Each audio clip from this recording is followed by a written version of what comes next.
Hello guys and welcome back into a new brand video. In today's tutorial, I'm going to show you how to run a program from GitHub. So make sure to watch the video to the end and follow these simple steps.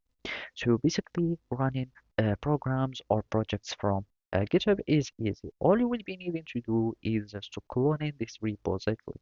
So let's just go for some other repositories. So let's just go for GitHub, for example, Python project, and from there we will be able to find many repositories. So let's suppose we go to this one, and basically most of the Python projects or most of the repository you will be able to find the readme file, and basically most of them, the ones that are famous or that are used by many people, you will find a good documentation on them.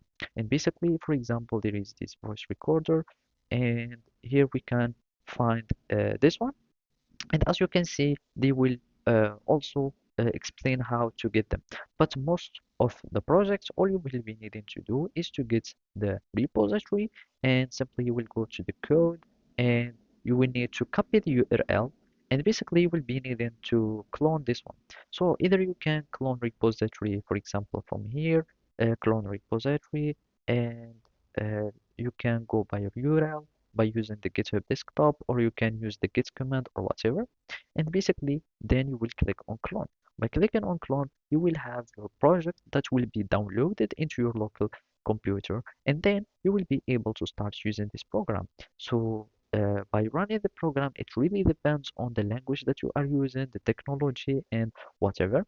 So for example, this one is a GitHub project, and basically you can get it. So after you download, you will be needing, for example, to have Python libraries such as this one, etc.